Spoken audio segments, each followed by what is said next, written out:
ಕೇರಳದಲ್ಲಿ ಒಂದು ಹೊಸ ಮಸೂದೆಯನ್ನು ತರಲಾಗಿದೆ. ಮಲಯಾಳಂನ ಪ್ರಥಮ ಭಾಷೆಯಾಗಿ ಎಲ್ಲ ಶಾಲೆ ಕಾಲೇಜುಗಳಲ್ಲಿ ಕಲಿಸಬೇಕು ಅನ್ನುವಂತಹ. ಇದು ಎಲ್ಲ ಒಂದ್ ಕಡೆ ಏನು ಗಡಿಭಾಗದ ಜಿಲ್ಲೆಗಳಲ್ಲಿ ಕನ್ನಡ ಕಲಿತಿರುವಂತಹ ಶಾಲೆಗಳ ಮೇಲೆ ಒತ್ತಡ ಹೇರಬೇಕಾಗುತ್ತೆ. ಅಲ್ಲಿ ಮಲಯಾಳಂನ ಮೊದಲ ಭಾಷೆಯಾಗಿ ಮಾಡಿದ್ರೆ ಕನ್ನಡ ಎಲ್ಲ ಒಂದ್ ಕಡೆ ಸತ್ತು ಹೋಗುತ್ತೆ ಅನ್ನುವಂತ ಆತಂಕ ಇರಬಹುದು. ಇದು ಸಿದ್ದರಾಮಯ್ಯನವರ ಬ್ರದರ್ಸ್ ಮಾಡಿರೋದು.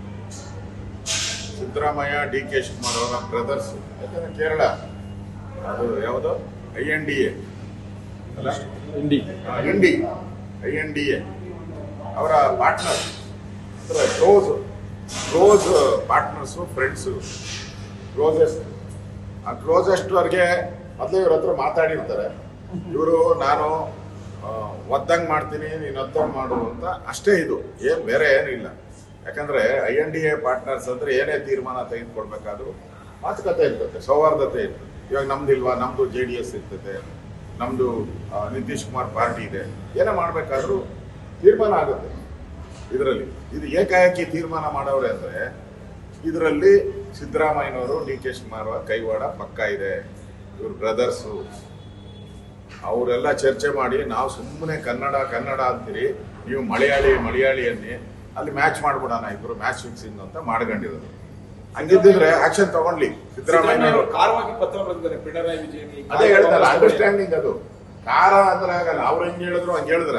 ಬುಲ್ಡೋಜರ್ ಸರ್ಕಾರ ಕರ್ನಾಟಕದಲ್ಲಿ ಅಂದ್ರು, ಸಿದ್ದರಾಮಯ್ಯ ಬುಲ್ಡೋಜರ್ ಅಂತ ಹೇಳಿದ್ರ, ಕೇರಳ ಸರ್ಕಾರನ ಬುಲ್ಡೋಜರ್ ಅಂತ ಹೇಳಿದ್ರ, ಯಾಕೆ ಹೇಳಿಲ್ಲ? ಸ್ಟ್ರಾಂಗ್ ಖಾರ ಅಲ್ಲ, ಉಪ್ಪು ಖಾರ ಎರಡು ಸೇರ್ಸಿ ಹಾಕ್ಬೇಕು, ಅವಾಗೆ ಅವ್ರು ಭಯ ಬಿಡೋದು. ಹೇಳಿ ಬುಲ್ಡೋಜರ್ ಸರ್ಕಾರ ಅಂತ ಹೇಳಿ ಸಿದ್ದರಾಮಯ್ಯನವರು.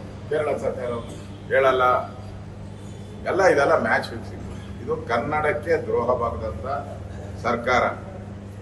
ಮೊನ್ನೆನೆ ಹೋಗಿದ್ರಲ್ಲಪ್ಪ, ಅಲ್ಲೇ ಅವ್ರ ಜೊತೆ ವೇದಿಕೆ ಮೇಲೆ ಕೈ ಕುಲ್ಕಿ ಪುಷ್ಪ ಕೊಟ್ಟು ಆಲಿಂಗನ ಎಲ್ಲ ಮಾಡಿದ್ರಲ್ಲ, ಅವಾಗ ಕೇಳ್ಬೇಕಾಯ್ತು.